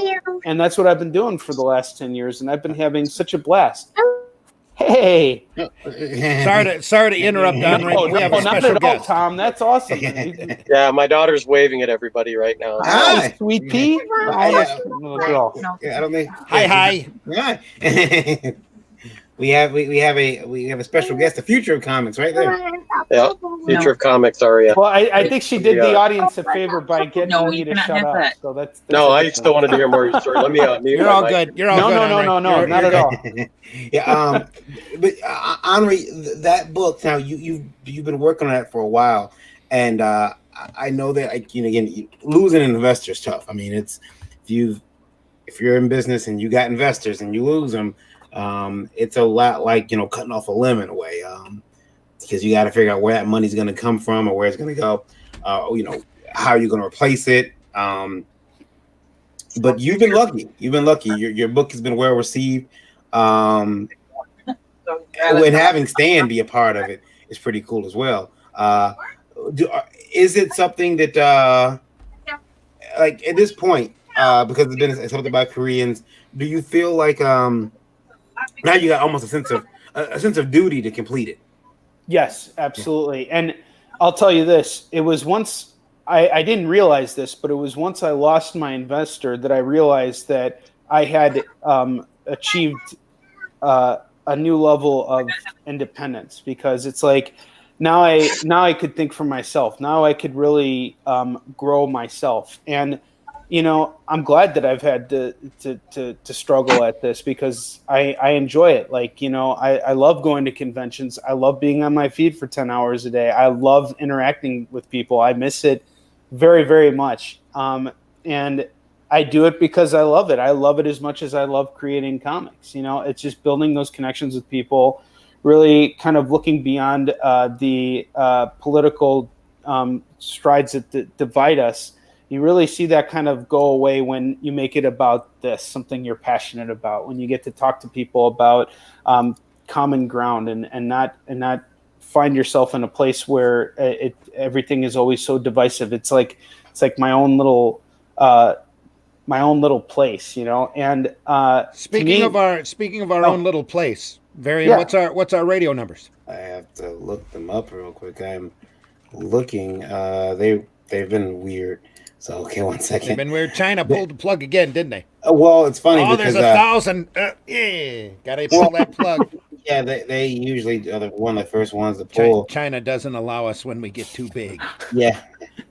So yeah, right now we are at 84,904. So we just love all of you. Thank you so much. Yeah, thank you guys for listening. Once again, Ireland, Australia, Germany. You guys rock. Thank you. And Mexico. Mexico's listening in right now as well. So thank you for listening in. We are here with Tom Rash and Henri. Henri, your last name is Compen? Yeah, that's perfect. Yeah, you got it. Compen? Yeah. And Henri Compen. And these gentlemen are very talented. We had JT in earlier. Lloyd with us earlier. Malloy. JT Malloy and JT Malloy. And so we now have there's a video of Henri. Oh man, I remember that day too. Yeah. I was fucking sweating balls that day. It sucked ass. It was like 104 degrees in Korea, and at this point here, they had a camera crew waiting for me after like a 14-hour flight, and I had to walk through that gate like 25 times so that they could get like, this must have been like the 25th time I like walked through the gate, and then I met this these Irish people on the train, and like we started talking to each other, and it was like I hadn't slept in like 24 hours. It was fucking wicked. Man, I love Korea. It's just such a cool country. Yeah, man, it was it was wild time. That's cool. And we got another friend of ours that comes on the show quite often. Josh Lyman, who spends a lot of time in Korea. His family's over there, and he constantly is going over there, so it's really cool. I've had friends who were stationed in Korea, and they always tell me that it's a very cool place to visit, and I'm like, maybe one day I'll get over to Korea and check it out. And I'll probably kick up the country though. I mean, it's me. Come on, let's face it. They'll put me out of there. Oh, they'll recognize you as the internet superstar that you are. Yeah. Like, you can't come in this country, sir. You don't have your raccoon hat. You're not varying. That's right. There's no raccoon hat. You're not varying. Well, you know what was really cool was I went to a bar in Korea and like this dude recognized me because of that documentary and like wanted to take a picture with me, and like I came back like 2 days later and he had like a picture of him and me hanging out and like fucking, you know, on his in the restaurant. It was really cool. It was really awesome. cool. Or in the bar or whatever. Yeah. Can I check out your documentary just like on YouTube? Just kinda looking up absolutely. recently? Yeah. And I also interview a bunch of creators on YouTube too. And Tom, I should have you on at some point. Oh yeah, I'd love that. How do they find that documentary on YouTube? I guess you could just type my name in, just Henri Compen, you know, however it's spelled right over here. And you know, there's a lot of stuff with me. That's ONRIEKOMPAN for anyone listening out there. That and please, when you're over there at YouTube, make sure you go over to the Indie Volt channel and subscribe. We need your subscriptions over there so that we can get monetized and take on super chats so that YouTube can dictate our programming. we would deeply appreciate that to happen. Henri, I was going to mention when I was watching that clip of you just now, I don't know if anyone's ever told you this before, but to me, you kind of remind me of a better looking David Cross. I appreciate that. That's awesome. Thanks, brother. I appreciate that very much. And by the way, you know, Randy, I just want to say, I'm glad you stopped to remind everybody to hit that subscribe button. I just did it right now. You know, really, guys, you know, I have my own YouTube channel too. And when, you know, the hosts tell you, hey, don't forget to hit that subscribe button, they really mean it. It really does do everything. Just as someone who runs his own show and does his own thing. So I'm letting you know, Randy, I listened when you said hit that subscribe button. Tom, thank you so much for what you said about me. Hit that too. like button. Smash. Oh, and that freaking like button. That like button's very important. We're here to spread the love and educate people, Henri. Absolutely, brother. You're very welcome. Yeah, from Indie Vote Radio, from Natasha. Natasha says, she says, when making indie comics in her country, which we can guess where that's at, she says, we can't. What country do you think that is? She is from Russia. She says, it's very hard to find good quality printing. You Americans don't know how well you have it. And, you know, I don't think about that sometimes, that we can just go to print on demand or we can send out overseas. I imagine in some countries it probably is a little bit harder to get good quality printing. Natasha, just keep looking. There's bound to be a good printer around. You'd be surprised. Like I said, just keep looking. You're going to find them. Yeah. Either that, or it might be time to. You might, despite what Varian says, you might end up needing to get to an offset printer and just print on slightly lower quality paper. Well, actually, gasp. I have someone that she can reach out to. Satane Zilia, the artist on one of my books, she actually runs an art class up there. She'll know good printers to get in touch with because I know she prints high quality stuff. She's out of Russia. She's out of Prague, which is in Russia. So it is within Russia. I believe Prague is still part of Russia, if I'm not mistaken. I think Prague is its own country. It's they're close either way. Yeah, they are close. Yeah, they're within spitting distance of each other. you trip out of Russia, you fall in Prague. That's it's hard to keep up with Russia because my family's from Ukraine. Half of the really, Rob, your family's from the Ukraine. Yeah, so actually, my grandpa was born in the Ukraine. I have a tattoo right there. So is my grandpa. grandpa. Do you know what part? Actually, right near Chernobyl. Really? That explains so much. Oh shit. No. That explains so much. And who is your friend again? And how can Natasha get a hold of her? Satane Zilia, Satine Zilia, ZAHALLI. And if she wants to, she can reach out to me directly. Reach out to me. We have the Indie Devil at gmail.com, and I'll hook you up with her. And that's Indie with 2 E's. Yeah, spelled right. INDEE. So let's we are approaching the end of our program here, but I do want everyone to go check out those books that we put up earlier. Again, we had the people we have here right now is we have Henri. Henri, where can they find your book at, sir, if they want to buy it? Absolutely. So it's www.easternshin.com. I'll just hold it up here. Whoa! You need to spell that for the radio audience. Yeah. If you look at my picture, it's right up there. So www.yisoonshin.com. Yep. Yes, it's right there. And so basically, what I'm offering right now, because we're in this crisis here, I'm giving you free shipping on all the books. And on top of that, I'm going to sign every single one of them for you. And I'm taking $1 off the cover price of all 9 issues of our book. So if you decide you want to get all 9 single issues of Eastern Shin, it's just $23. If you want to get the hardcovers, we're taking a 20% discount off of those. You get $20 hardcovers. Shipping is included. $20, that's all you owe me. And I send you a book that's signed. And Mark's is $15. So Mark's, again, is the story of my grandfather's life. And during World War II, he was a Russian Jewish soldier who fought the Nazis. $15 on that boy. You get the whole story in one graphic novel. And I sign it for you, and I cover the shipping costs. Fantastic. Yeah, and by the way, I don't. If you're listening on IndieVolt Radio, definitely pop over to his website or check this video out because the art on these books is fantastic, and I can't. Yeah, the artwork you see on the covers is exactly what you're going to see on the inside of all these comics. We're very consistent on this book. Really cool, and he got some specialty products. He got a silver coin. Yes, we have licensing deals in the works, and it's we worked with the Precious Metals Coins Company. They manufactured a special silver coin, a 2-ounce silver coin. I also did work on Tales from the Crypt, so I got some limited edition copies from the publisher, and I sell those too. And then I got T-shirts, $15. Basically everything on my site right now, free shipping, and everything but our specialty price items have discounts on them, and I welcome your business at any point, and it means a great deal. And my team and I we have an international group of creators working on this book, and they're all pouring their blood, sweat, and tears into this. We're guided by David Anthony Kraft, who's my co-writer and editor on the series. I haven't really talked much about him on this episode, but I'm going to say that this series is as much him as it is me.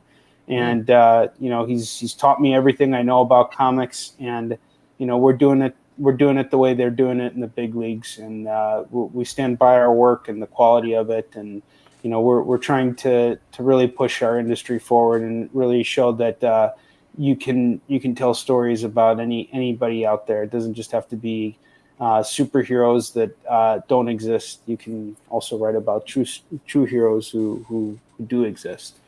All part of the wonder alternative comics.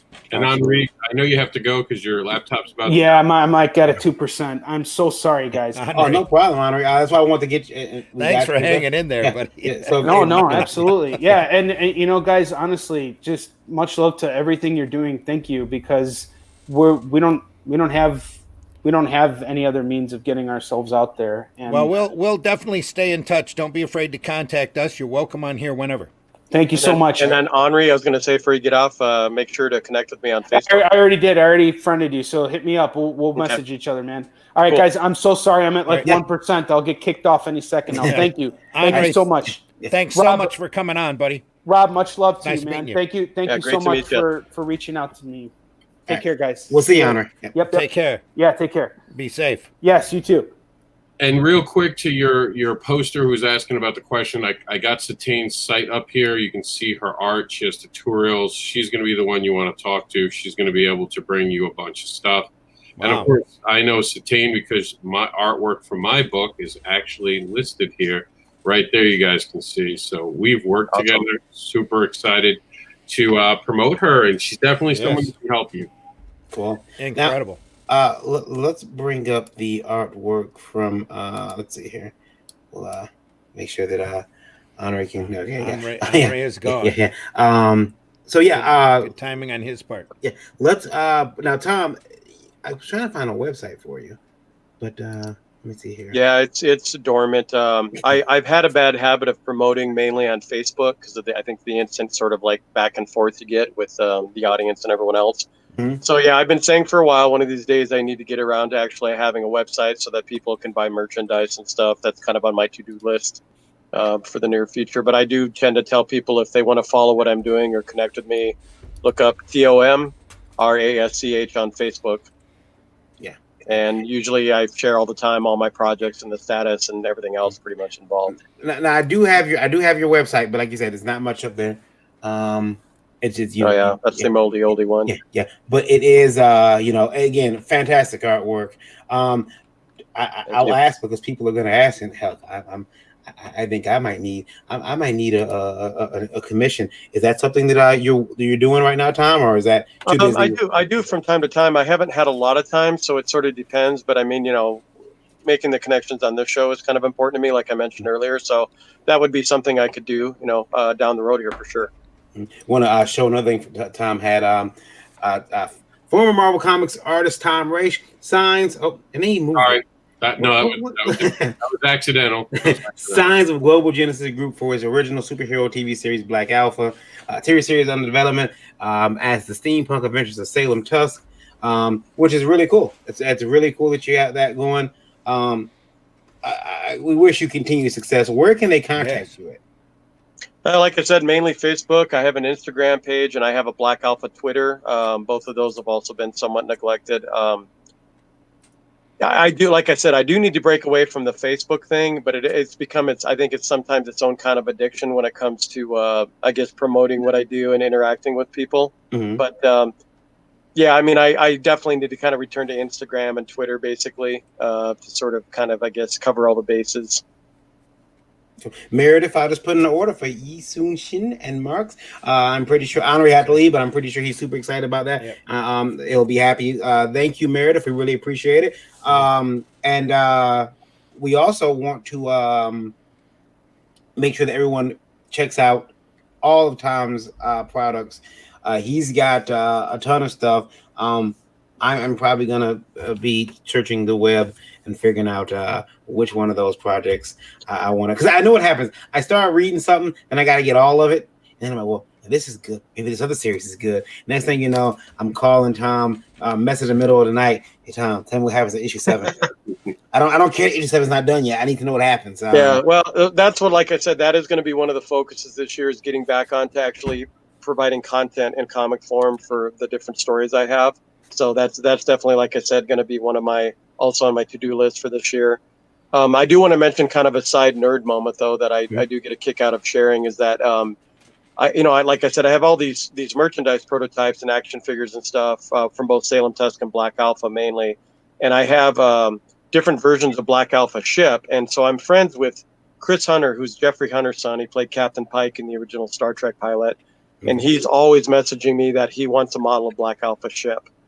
So the 5-year-old in me still does backflips when I hear that kind of stuff, that I have Star Trek royalty basically telling me he likes my ship and the design of it, and that it could go with the same quality as any Star Trek ship. So that kind of stuff means a lot to me. Yeah. Speaking of Facebook, once again, though, anyone that I'm not friends with on here, I would definitely love it if we connected on Facebook.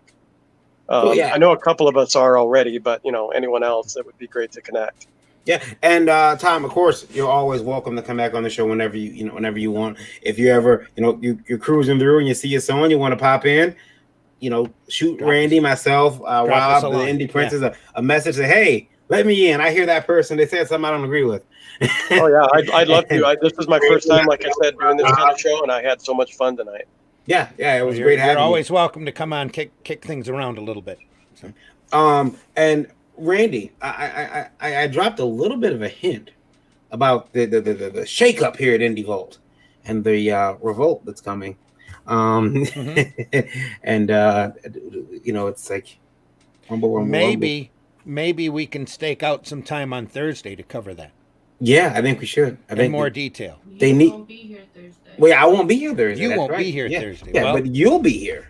You said it was in my hands anyway. Yeah. I mean, you should really cover the upcoming Indie Revolt that's happening. I will. You should cover it. It's big news, everyone. Big. It'll be good. Big news. Give me a chance to make a card or two, and yeah. Everyone, thank you for joining us tonight. We really appreciate it. We want to tell you guys that right now on the radio, we have reached 8670. 8670. Thank you guys. Really appreciate it. We love all of you. Indie Vote Radio. Hey, listen, if you want to check out Indie Vote Radio, you can do that. You can listen online right now. Indie Vote Radio. You can download it on Google Play if you have an Android phone. If you have an Apple phone, you can download the Streamer app. Indie Vote Radio is what you're going to type in. If you have if you have Android, you're going to find the Indie Vote Radio app. It is also available on Alexa, so you can always ask Alexa to play Indie Vote. Just added stuff yesterday. Yeah, and Lola just added new music yesterday. Some new content, some new shows that we have up there. You can hear a lot of this stuff on Indie Vote Radio as well. You can also listen to Indie Vote Radio on Alexa, as well as on indievote.com at the bottom of the page. Toward the bottom of the page, there's a player you can listen in live. You have a Roku enabled television or a Roku television, Roku enabled device, you can download Indie Vote TV. That's our streaming network, independent content, movies, TV series, a lot of Indie Vote live shows with some exclusive content that we don't have on YouTube that is on Indie Vote TV. Got some exclusive documentaries and series headed there later this year and early next year as well. So definitely check that out. It is free, 100% free. And, if you're still stuck in the house for whatever reason, there you go. And as well as, so with all that said, if you want to send us in your question, you want us to pick on you, you can do that. It's pretty easy. Indie Vote Live at indievote.com. Please include Indie Vote Live in the subject and keep those emails to 90 words or less so I can make a card and, put them up and nature get you picked on. Covers us completely. Excuse me. Where did that come from? No idea.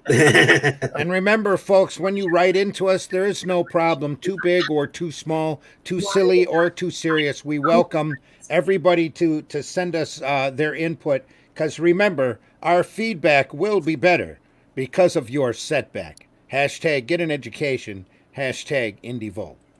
And just want to remind everybody that to make sure that if you are looking for indie books and you are in the Pittsburgh area, I'm going to end it with this. I'm going to end it with showing the Geekadrome ad again. Well, before you do that, maybe you should let Rob say where he can be found. Go ahead, Rob. Go ahead.